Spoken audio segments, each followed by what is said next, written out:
We have had recently a meeting with the KPSM together with the Ministry of Justice.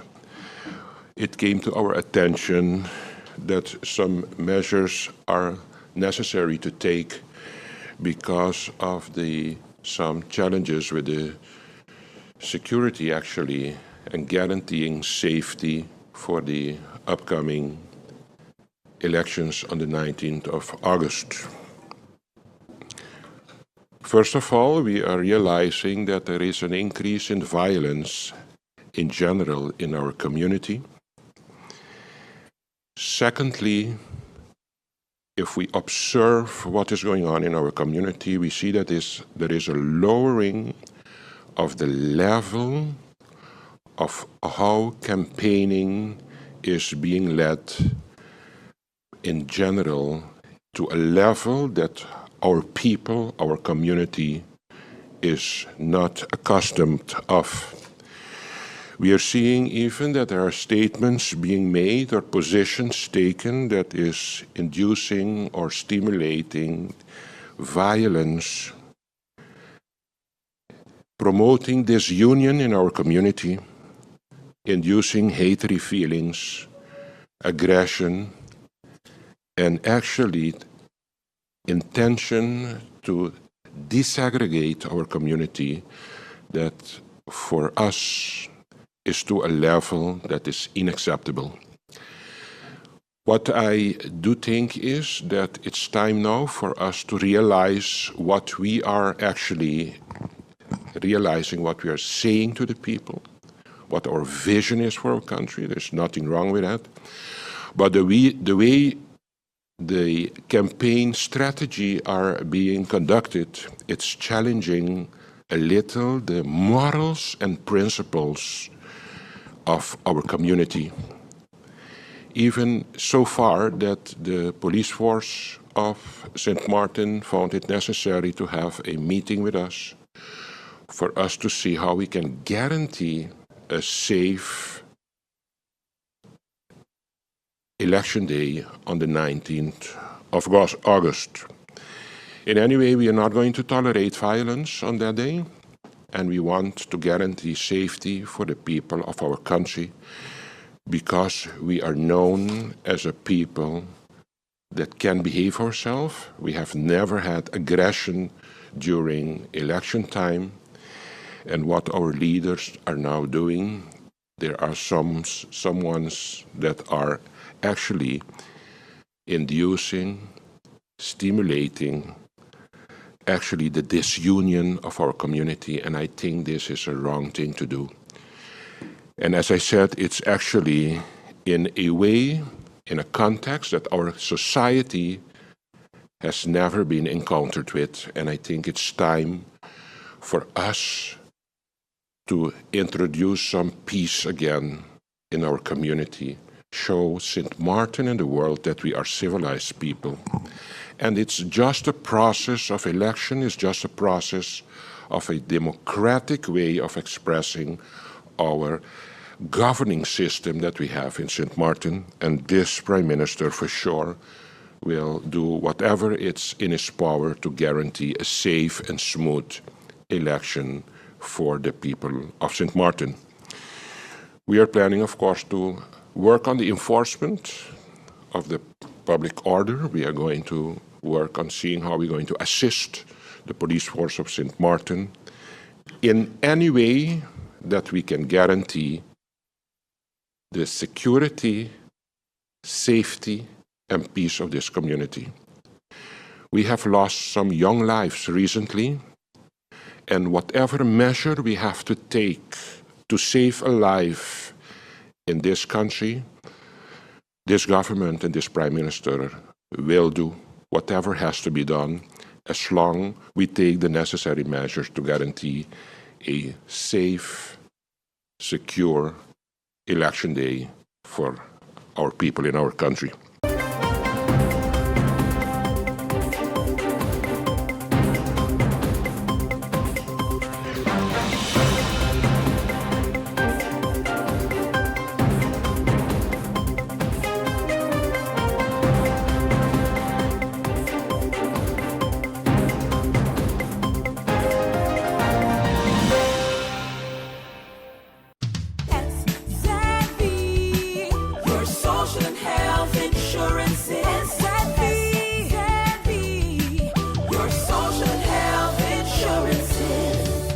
SXV insured? Do you have a valid medical insurance status? SXV is cardless. Request your My SXV account today and enter the virtual office of SXV. Go to sxv.sx and sign up now. SXV, yeah. Your social health insurances.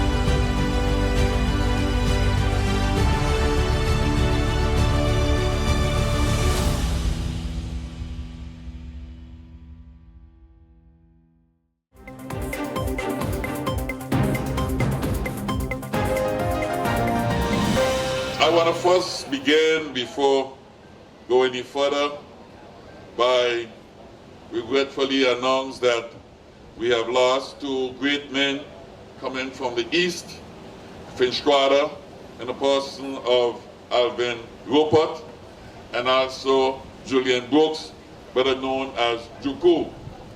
Those two men distinguished themselves in one way or the other. Juku being a father to so many young men, he has shown them the way in Finch Quarter. He has been that support to so many of them.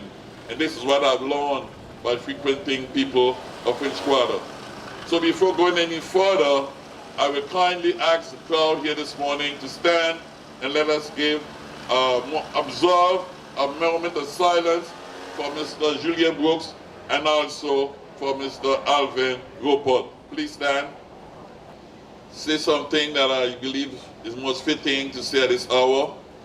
I was pleased, and I think I shared that common approach with the prefect this morning after looking at that beautiful parade. I want us to give a round of applause for the organizers for a job well done. Emily and the entire team, you did well. You did us proud today, so I thank you. Rongato, we are happy for what you have done this morning. And I also want to say to the groups that practice, because I've seen them in their respective district, practicing, rehearsing for this great event. But what was so appreciative this morning is to see that they all came with the unity flag representing the unity of both sides of the island. That touched me very much, because we are not only celebrating Bastille Day, but we are celebrating Marigot Fête. And when we celebrate Marigot Fête, those of you who know the tradition would know that people from both sides of the island used to come into Marigot and spend that great moment together. So when I see that unity flag symbolizing the unity of our country, of our territory, St. Martin, it made my heart fill with joy. To all those groups who carry that flag proudly this morning, I want to say I'm very much pleased and very much happy to know that you remember today is also Marigot Fête. So thank you very much.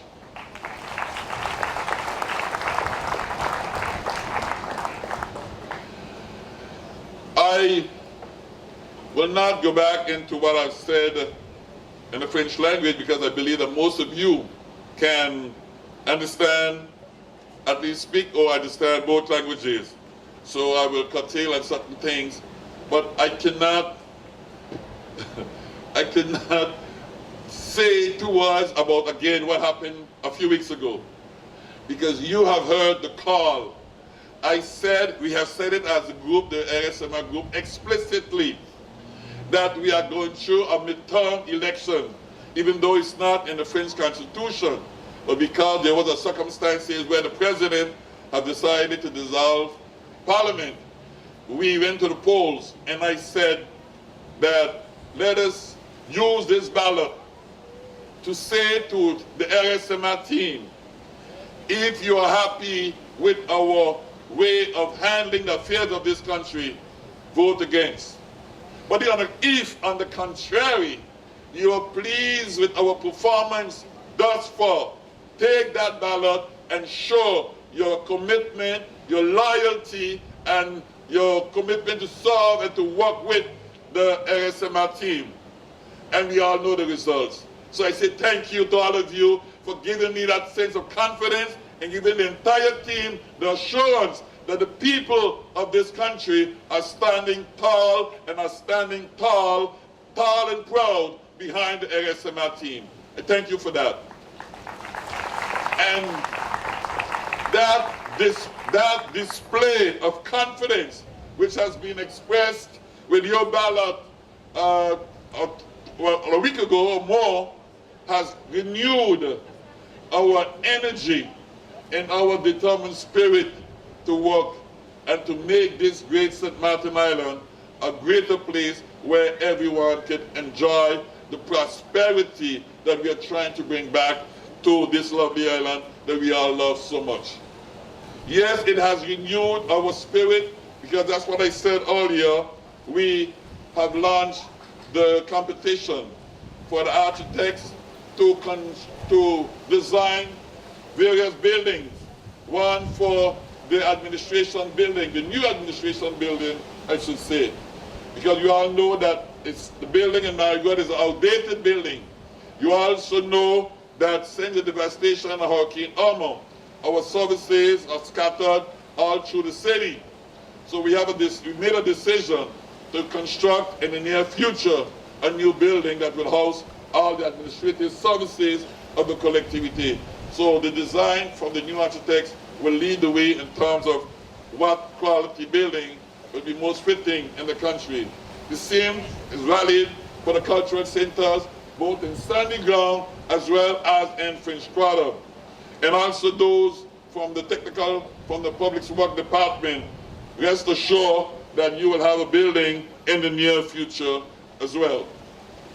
I'm also pleased today to announce, because I had the privilege with many of the colleagues from our team to be part of the dedication service of the Marigot Methodist Church, a brand new rehabilitated chapel in Marigot, because we as a team said it is time. Stop the talking and get to action. The building is now rehabilitated and services will be conducted at the Marigot Methodist Chapel. And the same is equally done for the Grand Cause Catholic building. I was told that they will make everything possible to make sure that on the 21st of July, the annual economical service will be conducted in that Grand Cause Catholic building as well. So it says that we understood what were our mission and we stick to our commitment to make things happen in the best interest of our country and its people. So I'm very proud of those two achievements. But it's not all. We must not stop there, because there's still a country to be reconstructed. And it is for such reason that we have ordered two pumps. With Raphael, who is the president of the department, of the company, the collectivity company that is in charge of water distribution. The other day we have received the 2 pumps that we have ordered, and that is to guarantee that there will be water distribution throughout the island, and we will not suffer what we have suffered some months ago. But if, for some reason, the situation continues, we have made arrangements to connect with our counterparts in Phillipsburg so that we will forever have water, all that because of the close cooperation that we have knitted with our counterparts in Great Bay. As well as the energy, EDF Electricity Department of the station. There too, we are faced with some serious challenges, and we will not wait until the last minute to wake up one day and wonder what is happening to us. The country is faced with a total blackout. We're having a very serious and important meeting tomorrow to make some decisions in regards to what type of energy will be used to feed our new power station in Gallows Bay. I'm saying that to indicate to you that these are dossiers that we have inherited from the past, but there too we are displaying our determination and our sense of responsibility to deal with the affairs of this country and not wait until a blackout is on and then wonder what is happening to us. That is responsible leadership. I also want to say in closing that the other day I have been invited to a ceremony where a young group of fathers have decided to create an association to deal with fatherhood in this country. I attended that ceremony and I was proud to see the men who were standing in front of me. All of them who are not business oriented, have a responsible job, and they are good at what they do. And if they have taken on that responsibility to make sure that they become a mouthpiece for men in this country, or to be able to speak out loudly and boldly and responsibly to men who have failed to live up to the responsibility and be a father that is dedicated and that is committed to take care of his children, these young brave men said, we're going to step in and seize every opportunity to remind fathers in this community they have a meaningful duty, and that is to be a father in their daughters and in their sons' life. So I ask your applause for those young men for taking such a determined step to be a committed and responsible father in this community. The whole idea here is that instead of our young boys being shipped off to Bastille jail, and I had the privilege of visiting Bastille prison the beginning of our mandate, is crowded with our young boys.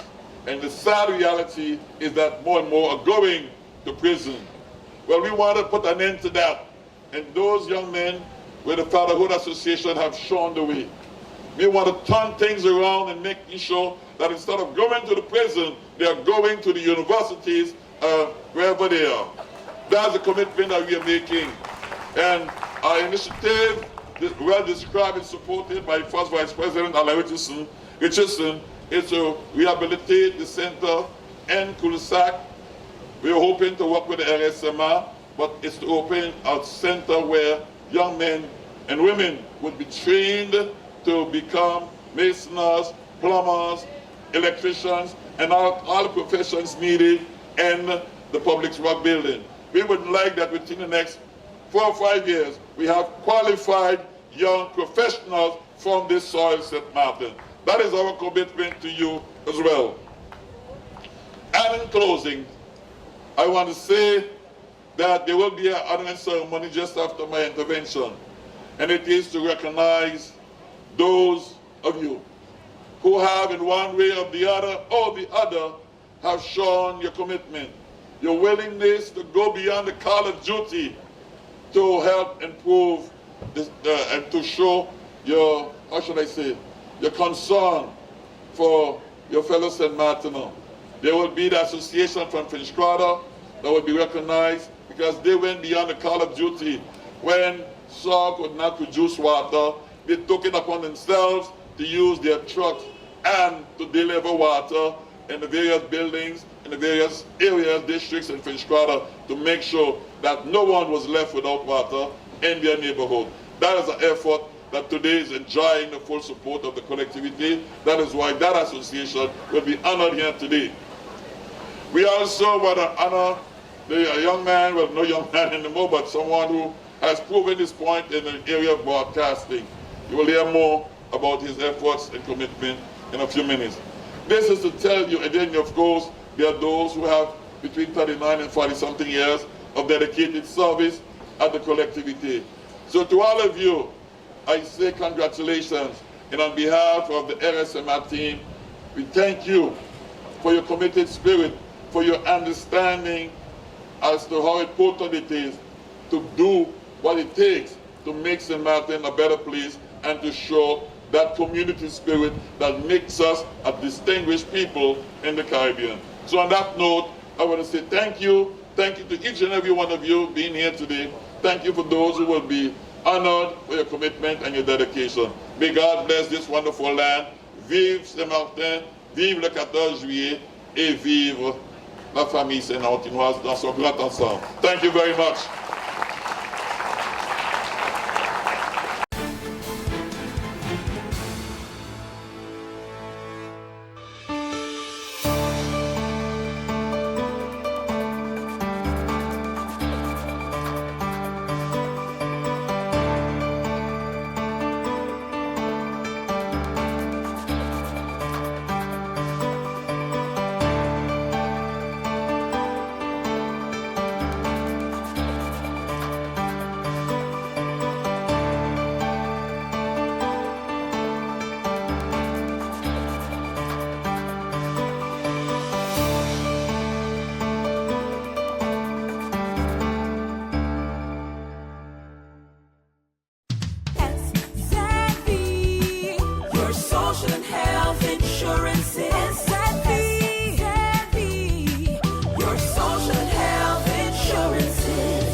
Are you SXV insured? Do you have a valid medical insurance status? SXV is cardless. Request your MySXV account today and enter the virtual office of SXV. Go to sxv.sx and sign up now. SXV, yeah, your social health insurances.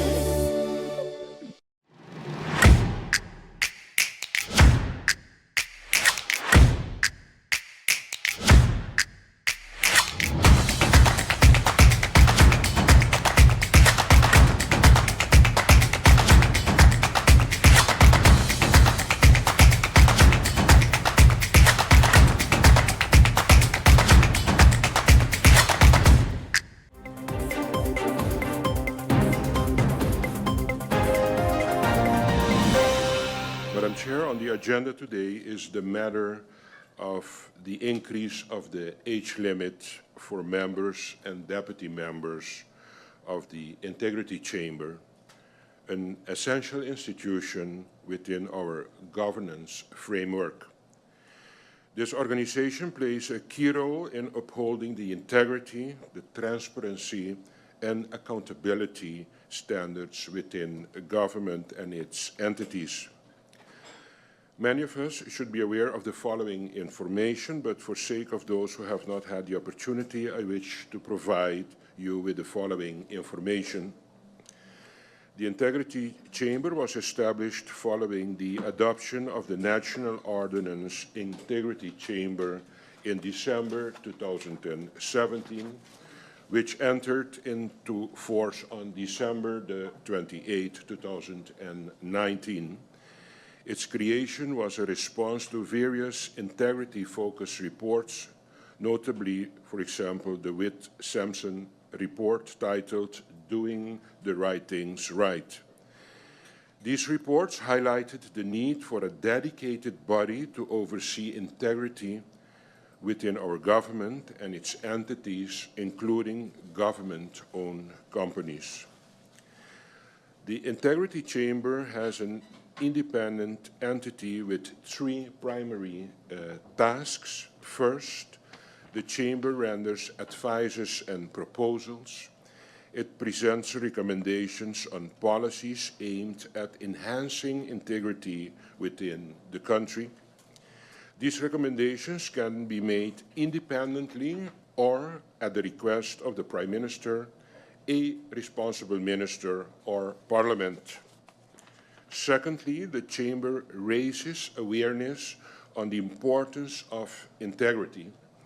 It actively promotes ethical conduct, aiming to unite and develop a community that values transparency and integrity via ongoing education and awareness campaigns.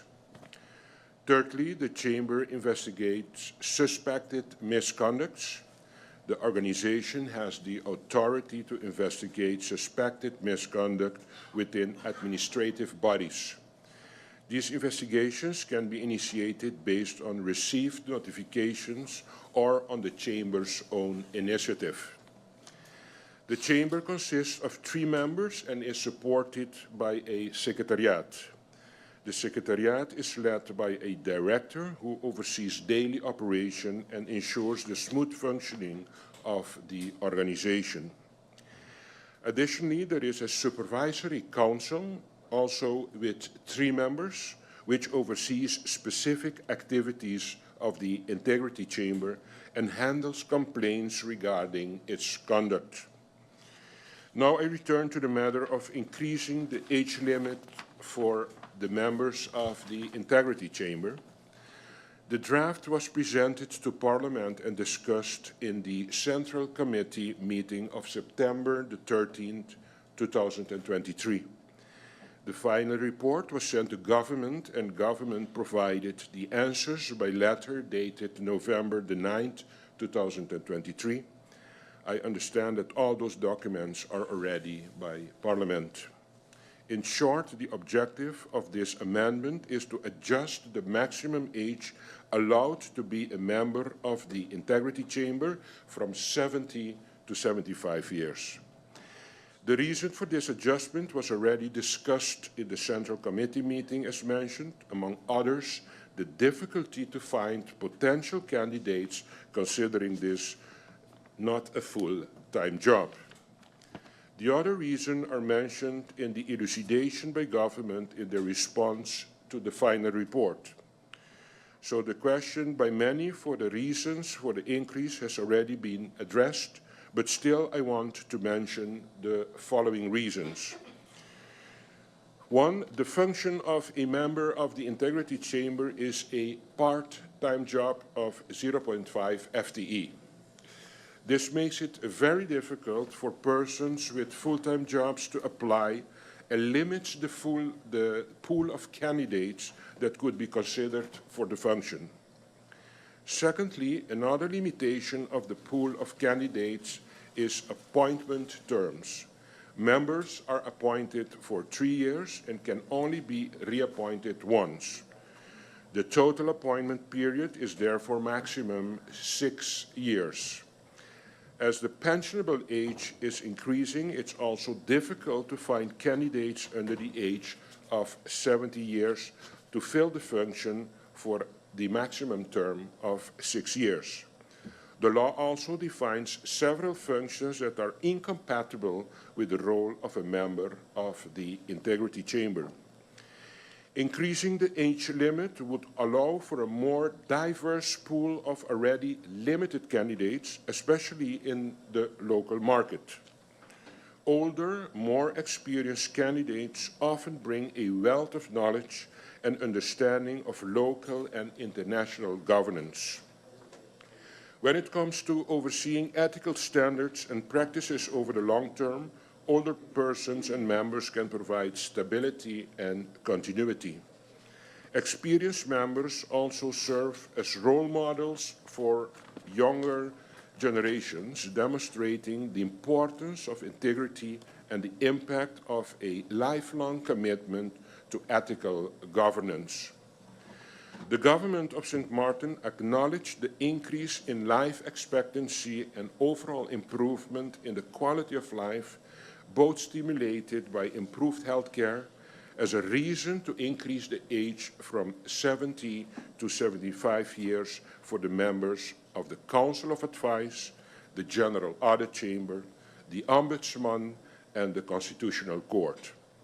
An increase of the age for the members of the Integrity Chamber would be in line with the increase for similar advisory bodies.